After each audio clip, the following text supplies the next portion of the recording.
Hi, this is Stacia, and we're going to take a look at a blitz game that I played on leechess.org. So this is one that I thought we could learn from because it goes into what I believe is the main line of the Marshall. And I'm definitely interested in the Marshall attack. I want this to be part of my permanent repertoire. They do call it a lifetime repertoire on Chessable, so I intend it to be that for me. Let's have a look at this game and see what we can learn. So e4, e5, knight f3, attacking the pawn. So black defended it with knight c6. Now I have to flip the board. My apologies. I just realized. The Marshall attack is with the black pieces. So this is against the Roy Lopez. So bishop b5, and black is sort of saying, they're sort of putting pressure on this knight and introducing the idea of taking the knight and maybe taking the pawn. All right, we encourage that with the move a6. Note that if white can take, I think this is called the exchange variation, they can take this way, but they shouldn't take the pawn because of this move, queen d4. And we're forking the knight and the pawn, and it goes like this.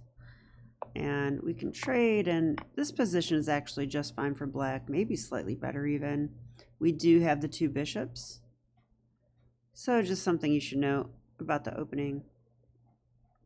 So after a6, white typically moves their bishop back. I play knight to f6 here. That does attack the pawn. They castle. So again, if we take, I'm pretty sure they will take the knight and then take the pawn. Let's have a look. Yeah, the main move is bishop e7 because if we do this, oh, okay, d4. Well, I'm not familiar with this, so this is already kind of interesting.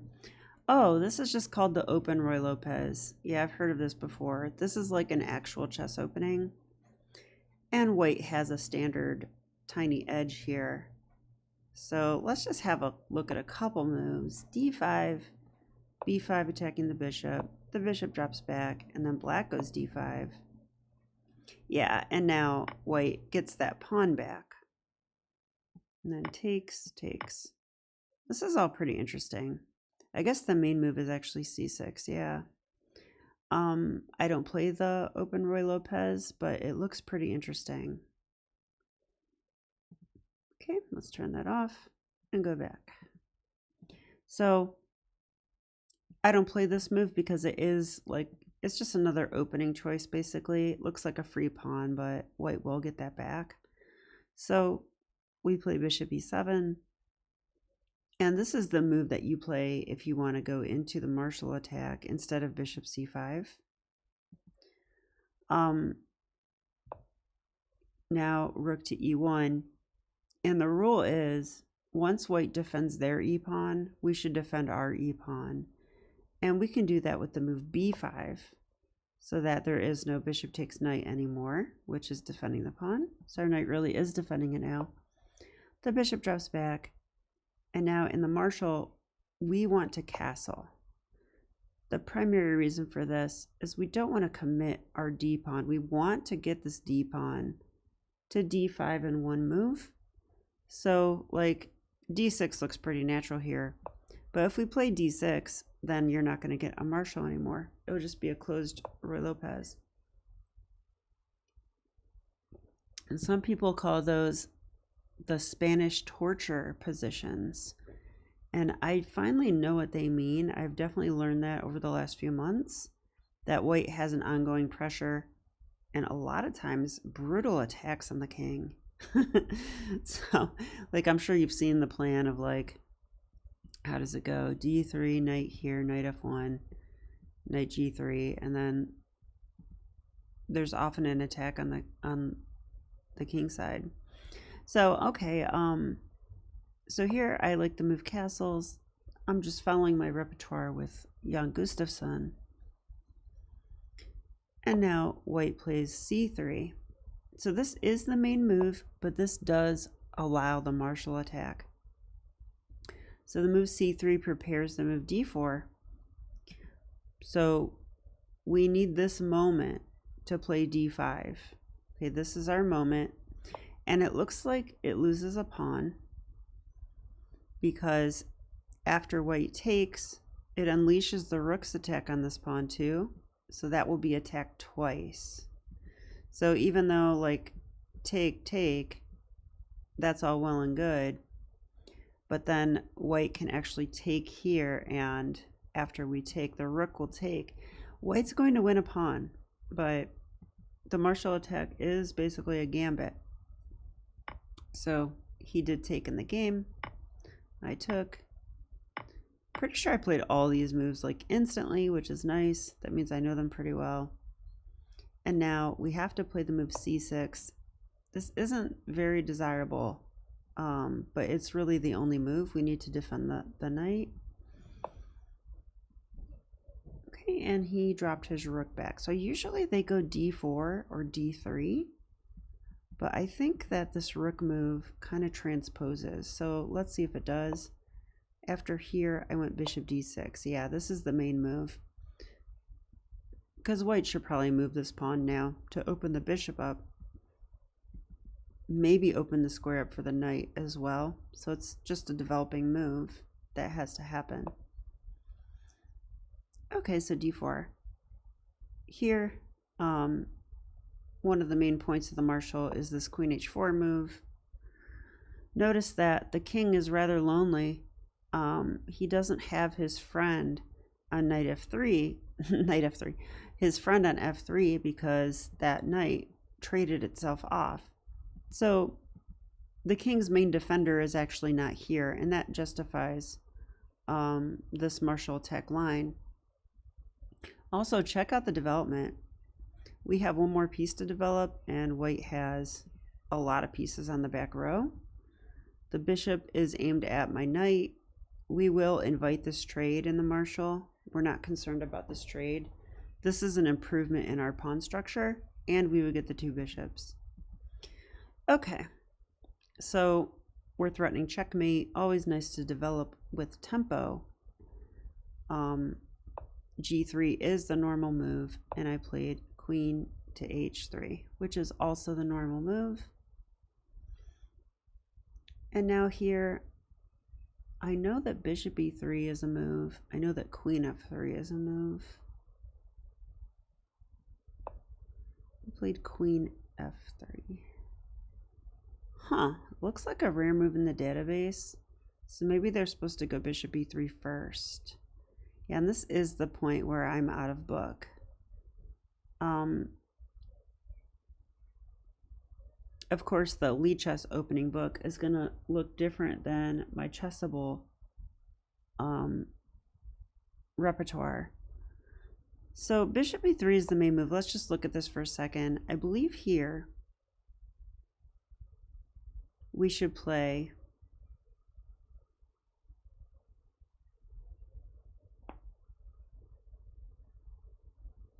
I was thinking now bishop g4 isn't all that nice because of queen d3. Yeah, that's true. So the idea of queen d3 is the queen's going to sneak back in and defend, because if we go here threatening checkmate, the queen is in time, and then we have to push back. So that's why this isn't a move.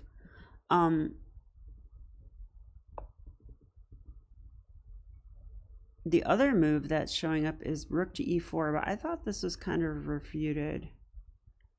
In my repertoire, we have a little trick to get out of this threat as long as the pawn's on d4, and that's the move g5. G5 defends the threat, and it looks like we're giving away a pawn, but if white takes, we actually have queen f5, and this forks the rook and the bishop. So that's good to know. And queen e2 is a move. Wow, I wouldn't see that. What's interesting is that, as crazy as these lines look, when you look in the database, like almost all the games end in draws.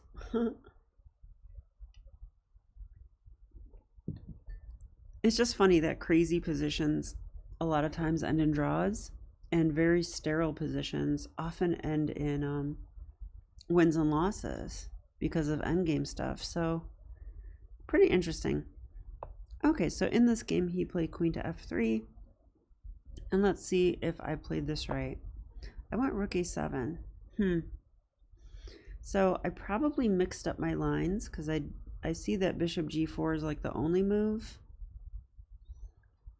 I thought if bishop g4, queen g2, queen here, I didn't really think this is all that great for me. I'm going to actually turn on the engine. Yeah, bishop e3. Computer says the position is equal.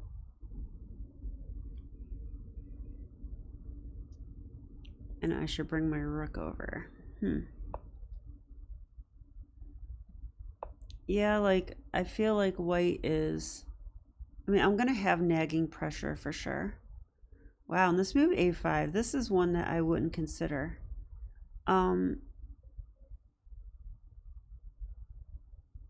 So in response to a4, I feel like white could...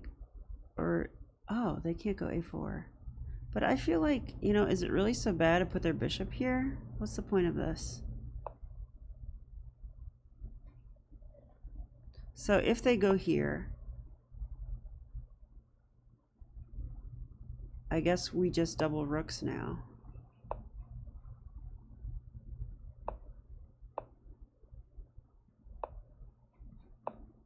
We could draw like that if we want. Okay, I just kind of wanted to look at that a little bit because bishop g4 I thought didn't amount to much, and that's kind of true, but nothing amounts to much here according to the engine. So I went with rook a7. Now I think rook a7 is a better try. Computer hates it, and I'm going to turn off the engine. But this is a move given by Jan Gustafsson. I'm not sure if he gave it in this exact position, I'll be honest with you. But the idea of rook a7 is that we don't want to commit this. Well, I can't play that yet. One of the ideas, though, is that now perhaps bishop b7 will be a resource. Also, the rook can come to the e7 square, and we can easily double. So this is a nice, useful slash attacking move. There's definitely some ideas like for example, if white gets greedy and tries to win my d pawn, notice that my knight's attacked twice. I'm pretty sure it just loses on the spot due to that bishop e7 move. Now check with the engine, but yeah, this looks, you know, it's basically a skewer on the queen because the queen, oh, it's basically a pin because the queen is pinned to a checkmate. So yeah, so rook a7 is a resource that I've come to like, and I think it's a better move. I do, just because bishop g4 looks like too normal, but rook a7 introduces some interesting ideas that maybe white won't know. Okay, so my opponent though went queen to g2, so they didn't take the knight. And here, I'll turn off the engine. Pretty sure I did go queen h5. Yeah, I did. You have to be careful where you put your queen. Yeah, and this is a move. I've heard of the bishop coming to the back row like this before. So I went queen f5. Wow. Well, I really like the computer's move, which you probably just saw.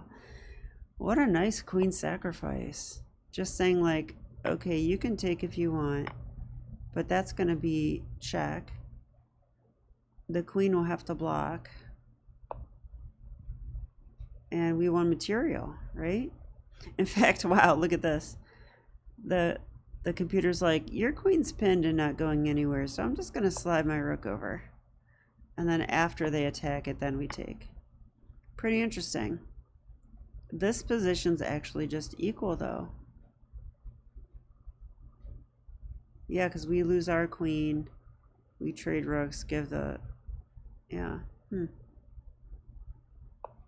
Yeah, material's equal. Okay. So here, I didn't consider rook e7. Oh, the other idea is if they take the rook, we take the bishop. That's check. Then we trade and take the rook. Pretty cool. Now that one's winning. All right, so these are ideas that I like to see because, like, I don't think you should memorize chess. Okay, I don't think that. But I think if you have ideas and plans and patterns in your head, it's going to help you play better chess and calculate better, because those ideas and plans might show up in your calculations. And I feel like strong players have all this and they don't even know it sometimes. Like sometimes strong players are like, obviously this move, and I'm like, obviously, what? And it's because they have some stuff that looks familiar to them. And I don't have that particular idea yet. So I think that is why it is important to look at different ideas and take note of them. And even make flashcards, which you guys know I like to do. Okay. So I'm going to turn the engine back off for a second. Let's see how this game plays out and see what I could do here. I went queen f5. Is that the best move? No. Rook e7. So that's the first thing I learned. Queen f5, the computer doesn't like so much. It says knight to d2.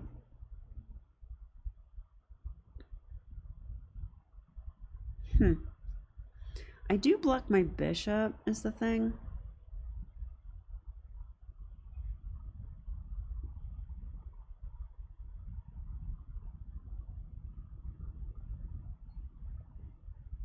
But it's like, where else do I go? I don't think queen g6 is right. Could this be right? Computer says the same. It's about the same. Okay, well, after queen to f5, my opponent did play knight to d2, and I was starting to feel like I was losing the thread a little bit. But I need to learn to be more comfortable in these positions. Most people are not going to lose in the opening or the early middle game, right? They're going to fight and find some good moves. And part of the martial is that you maintain the pressure and stay calm. Stay calm. This is still a chess game. So, and the fact that the bishops are both on the back row, the knight's in the way, the rooks are disconnected, all of that adds to us maybe compensation for black. Probably full compensation. Computer doesn't think so, but okay, some compensation. Okay, I played rook to e7. Yeah, I don't know about this move. So my idea is that I could take the rook with check. And if he takes me, I thought I could take it.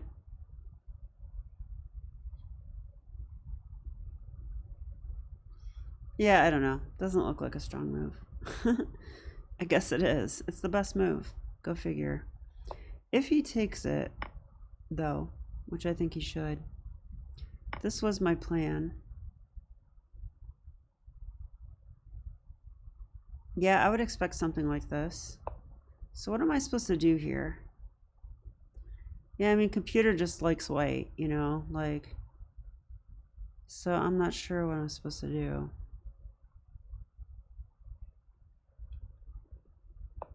Okay, but I went ahead and put the rook there. He did take, so this happened in the game, and then he played knight to f1. I think he was just afraid of... Oh no, he wants his knight to come to e3. I think. But I have to say, I think that's where the dark square bishop belongs. So here I did go rook to e8. Let's get that rook in the game. I'm not going to go f5 because my queen's in the way.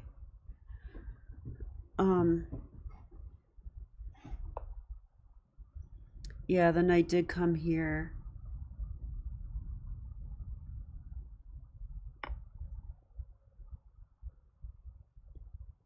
I took it. I think I kind of have to.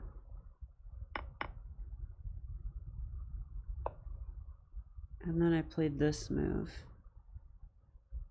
Yeah, I like this move. Let's see if the computer agrees.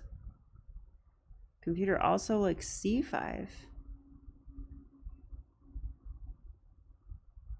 Okay, let's try to understand the move c5. I guess it's a pawn break of sorts. Now, wow, I didn't even see that move coming. But let's just talk about this for a minute.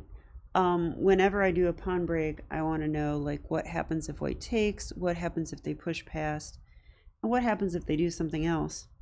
So if they take, we can probably go ahead and take with the bishop. This looks pretty good because if takes, we're threatening stuff. And I suppose the bishop will have to come out.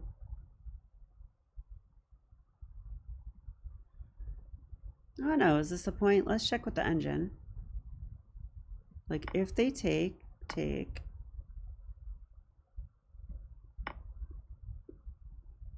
Oh, of course. Yeah, I saw this earlier. We play this and then the queen will block and we win, so. So they actually can't take it back here. That's why it wants to go queen here, try to trade queens. Wow, and then it says take the bishop. Imagine that. Wreck the structure.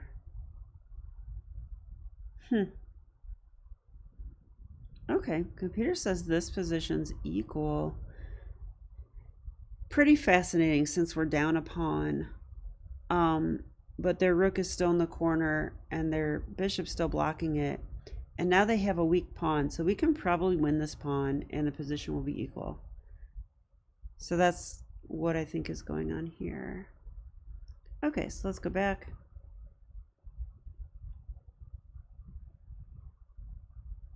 If they push past, I don't think that does much. Yeah, rook d8. Maybe we can round up the pawn now. If a4, we're probably just going to round up the pawn. Wow, if they take there, we take here. That isn't scary. Oh, sorry. This is a tempo move. That's why we can do this. I mean, I was just like looking at this. I'm like, okay, computer starts to give crazy lines after a while. So let's get back to the game. Bishop to g5. He cannot take the bishop, but he did. Okay, so it's a pretty abrupt end. But I really kind of got lucky that he fell for that. I mean, that's pretty basic. So he must put his queen on f1. So instead he resigned. But I am curious because after bishop g5, the computer gives plus 1.6 for white. So I feel like in a slower time control, they would not take that bishop. Bishop f3. Let's just see how this might go. c5. Tempo move on the rook. Rook f8, I don't understand.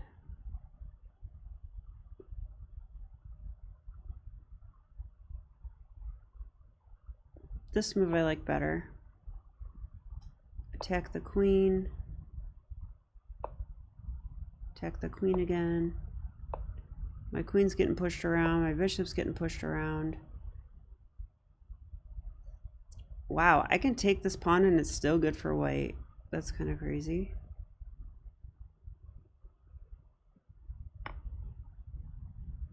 Because of this move. Now my queen's attacked. Oh, I see. Pretty interesting. This is like a complicated way to trade down.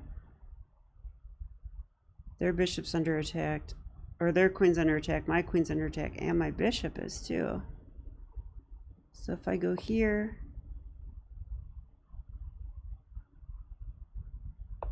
I wonder if my bishop will get trapped.